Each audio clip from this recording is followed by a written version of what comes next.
어버이날, 스승의 날 등 5월은 누군가에게 마음을 표현하는 날이 참 많죠? 서울소모병원 교직원 여러분들도 오늘 서로에게 힘내자, 고마워요처럼 말 한마디로 나의 마음을 표현해 본다면 어떨까 싶은데요. 서로를 응원하는 한마디와 함께 시작해보는 5월의 서울소모병원 뉴스 첫 소식부터 전해드립니다. 서울소모병원의 모바일 어플리케이션이 환자 중심의 편리한 기능으로 리뉴얼하여 오픈했습니다. 새롭게 바뀐 어플리케이션은 외래, 입원, 건강검진을 중심으로 메뉴가 구성되어 있으며 휴대폰을 흔들기만 해도 병원 카드가 나오는데요. 코로나19 방역을 위해 절차가 강화된 병원 출입 시 스마트 출입 패스를 통해 스마트 게이트 출입이 빨라지고 장소에 구애받지 않고 진료 예약부터 실시간 진료 대기 현황도 볼 수 있습니다. 또한 진료 후에는 간편하게 진료비 결제도 가능한데요. 여기에 앞으로 예약된 검사 일정과 검사 결과 확인, 약 처방 전 전송 및 복용약 안내, 주차 등록 및 실손보험 청구, 건강TV와 건강매거진 서비스까지 환자 맞춤형 서비스를 제공합니다. 입원 탭에서는 입원 수속 접수를 할 수 있는데요. 입원 후에도 병실에서 환자가 식단을 직접 선택하고 입원 정보도 편리하게 확인할 수 있습니다. 건강검진 예약 신청과 더불어 건강 탭을 통해서는 다양한 건강 관련 정보를 만날 수 있는데요. 건강관리 앱을 통해 우울증 관리, 당뇨 관리, 배뇨일지 관리 등 데이터로 환자가 보다 편리한 건강관리가 가능합니다. 서울소모병원에서는 한 해 동안 환자와 보호자로부터 가장 많은 칭찬을 받은 교직원을 선정해 명예의 전당에 헌액함으로써 교직원들을 격려하고 있는데요. 2020 명예의 전당에 간호 2팀 81유닛 김경랑 선생님, 외과 송교영 교수님, 재활의학팀 정기자 선생님 선정됐습니다. 질병뿐 아니라 환자의 마음까지도 치료해주신 분들의 사연은 본관 2층에서 만나보실 수 있는데요. 2020 명예의 전당에 선정되신 분들 모두 축하드리며 환자 한 사람 한 사람을 생각하는 교직원 여러분의 진심이 전해지는 2021년이 되기를 희망합니다.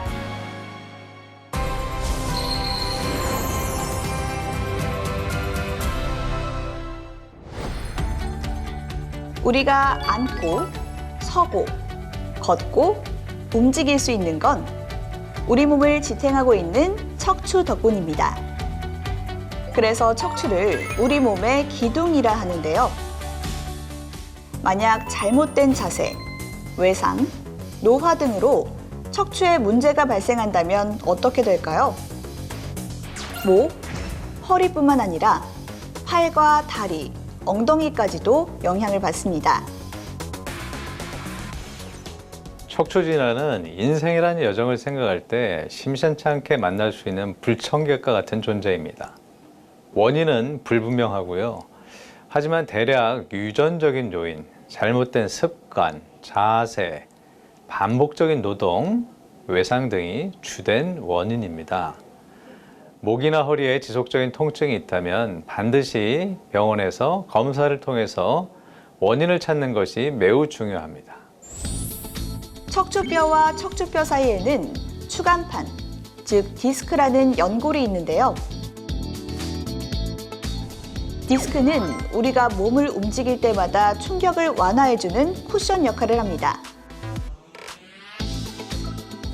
이 디스크가 제 위치에서 이탈해 신경을 눌러 통증이 생기는 질환이 바로 추간판 탈출증입니다. 목 디스크에 이상이 오면 목덜미와 뒷목이 뻐근해지고 어깨, 견갑골에서도 통증을 느낍니다.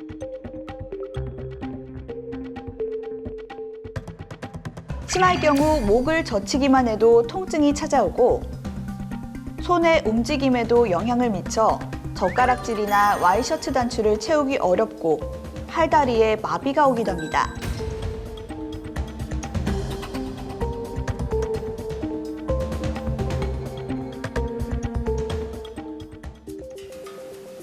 화살표를 보시면은 저기 까맣게 이제 튀어나온 게 이제 탈출된 디스크고요. 신경을 많이 누르기는 하는데 마비의 정도가 심하지 않고 통증 치료에 반응을 하는 거 보니까 신경치료 좀 한두 번 더 받고 약물 치료하고 안정하고 운동 잘 하시면 수술 않고도 호전될 가능성이 많이 있으니까 너무 큰 걱정하지 마시고요. 제가 진료 시에 환자분들에게 가장 흔하게 받는 질문은 두 가지 정도입니다. 첫 번째는 과연 제가 수술을 받아야만 할까요? 이고 두 번째는 수술을 받는다면 내시경 수술이 최선의 치료법인가요? 입니다. 대부분의 환자들은 경계성 수술 기준으로 병원에 오시게 되는데 이때 수술 여부를 결정하는 것은 환자분의 증상을 지속적으로 모니터링하고 비수술 치료에 대한 반응 여부를 보고 결정을 하는 것이 가장 좋습니다. 국내에서 내시경 수술은 1992년에 시작이 되었고 2000년대를 거쳐서 현재는 보편적 수술 방법의 하나로 자리 잡았습니다. 내시경 척추 디스크 수술은 합병증이 매우 적고 효과도 우수하여 만약에 디스크 탈출증으로 고생하는 분이 계시다면 내시경 수술 방법을 적극 권유드리는 바입니다. 척추에는 신경을 둘러싸고 있는 척추관이 있습니다. 나이가 들면 척추관을 둘러싸고 있는 주변 뼈와 인대들이 두꺼워지는데요. 이로 인해 척추관이 좁아져 신경을 눌러 통증이 생기는 질환이 척추관 협착증입니다. 척추관 협착증은 눕거나 쉴 때는 증상이 없지만 일어서거나 걷기 시작하면 엉덩이와 다리 부근이 저리면서 찌릿찌릿하고 터질 듯한 통증이 나타납니다.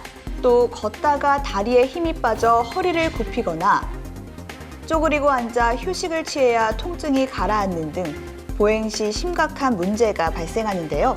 심해지면 통증 없이 걸을 수 있는 거리와 시간이 점차 줄어들기 때문에 삶의 질을 크게 떨어뜨립니다. MRI를 설명을 드릴게요.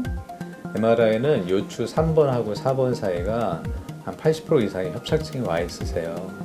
그건 무슨 얘기냐면 거기는 자연스럽게 다시 넓어지거나 그러지 않아서 수술을 꼭 받으셔야 되고요.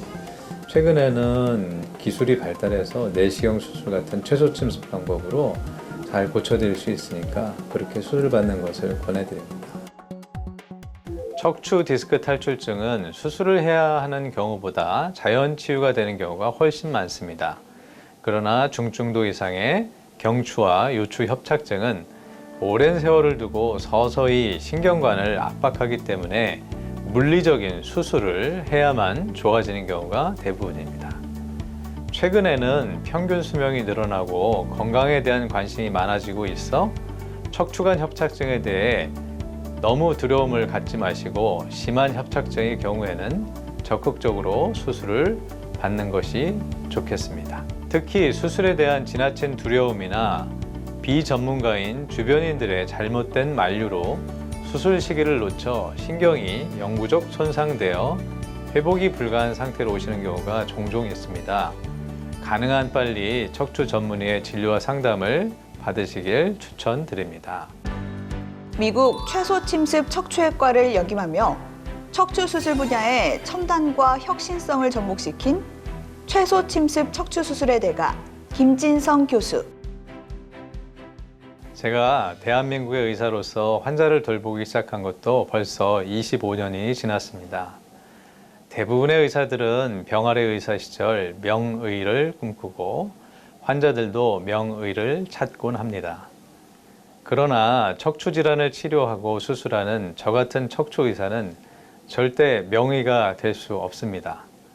대부분의 환자들은 치료와 수술에 만족하지만 모든 사람에게 최고의 결과를 드릴 수는 없기 때문입니다. 다만 내게 주어진 환자들을 위해 언제나 겸손하게 배우고 익혀 최선의 치료를 베풀라는 명령을 수행하라는 명을 받은 명의가 되길 원합니다. 척추 수술 명의 김진성 교수는 오늘도 환자를 내 몸같이, 내 가족같이 한 명 한 명에게 진심을 담은 치료를 하고 있습니다. 누구나 통증 없이 설 수 있는 기쁨을, 누구나 고통 없이 걸을 수 있는 행복을 위해 김진성 교수의 노력은 멈추지 않을 것입니다. 다음은 우리 병원의 다양한 소식을 전하는 서울성모병원 포토뉴스입니다. 서울성모병원이 코로나19 치료제 및 백신 개발 지원을 위한 국가 감염병 임상시험센터 구축 지원 사업에 컨소시엄으로 선정됐습니다. 서울성모병원은 앞으로 국가 차원의 감염병 위기를 극복할 수 있도록 치료제와 백신 개발을 가속화하는 데 기여해 나갈 것입니다. 서울성모병원이 아시아 최초로 도입한 전립선암 국소치료법 나노나이프가 100레를 달성했습니다. 국가에서 제한적 의료기술로 선정돼 나노나이프는 현재 서울성모병원에서만 실시하고 있는데요. 환자 몸에 부담이 적고 빠른 퇴원이 가능해 환자들의 만족도가 매우 높은 치료법으로 손꼽히고 있습니다. 류마티스내과 박성환 교수와 의과대학 의생명과학교실 조미라 교수팀이 쇼그렌 증후군을 장내 세균 대사산물을 이용해 면역 기능을 조절하는 방식으로 치료할 수 있는 가능성을 제시한 연구 결과를 발표했습니다. 피부과 박영민 교수와 김영호 임상강사 연구팀이 복부 비만이 만성 두드러기의 유병 기간을 증가시키는 주요 원인으로 작용한다는 연구 결과를 발표했습니다. 심뇌혈관병원 장기육, 황병희, 이관용 교수 연구팀이 협심증, 심근경색 등의 원인이 되는 심장혈관 협착의 기능적 심각도를 비침습적인 방법으로 진단할 수 있다는 연구 결과를 발표했습니다. 비뇨의학과 홍성우 교수팀이 재발과 전이 위험이 큰 신장암 수술 후 10년까지 재발을 예측하는 알고리즘을 인공지능 머신러닝 기법을 활용 개발에 성공했습니다. 앞으로 재발 위험이 큰 신장암 환자 예후 향상에 기여할 것으로 기대됩니다. 다음은 우리 병원 교직원들의 동정을 전하는 서울성모병원 소식통입니다. 혈액내과 조석구 교수가 제14회 암 예방의 날을 맞아 국가암 관리사업에 힘쓴 공로를 인정받아 보건복지부 장관 표창을 수상했습니다. 정형외과 김양수 교수가 제28회 대한견주관절학회 춘계학술대회 및 총회에서 회장에 취임했습니다. 중환자 외상외과 김은영 교수, 정윤지 외과 전공의가 제33회 대한외과 대사영양학회 학술대회 및 국제심포지엄에서 최우수 학술상을 수상했습니다. 정신건강의학과 강동우 교수가 제19회 환태평양 정신의학회 국제학술대회에서 2021년 젊은 연구자상을 수상했습니다. 겨자씨 키움센터 박병태 부센터장이 4차 산업혁명 시대와 포스트 코로나 시대의 생각과 관점을 대전환시킬 질문들을 다양한 시각으로 풀어낸 저서 인사이트 좀 있는 사람을 발간했습니다. 동료를 배려하고 따뜻한 마음을 가진 주인공들을 만나보는 서울성모병원 칭찬합시다 시간입니다. 한결같은 마음으로 동료애를 실천하고 많은 이들에게 귀감이 된 이달의 칭찬 주인공들인데요. 모두 축하합니다. 가장 소중한 것들을 내어줄 수 있는 존재가 있음에 감사할 수 있는 가정의 달입니다. 쉼없이 앞을 향해 달려가는 시간 가운데 가정을 돌아보는 5월 되시길 바라며 다음 달 더욱 알차고 힘이 되는 소식들로 찾아뵙겠습니다. 고맙습니다.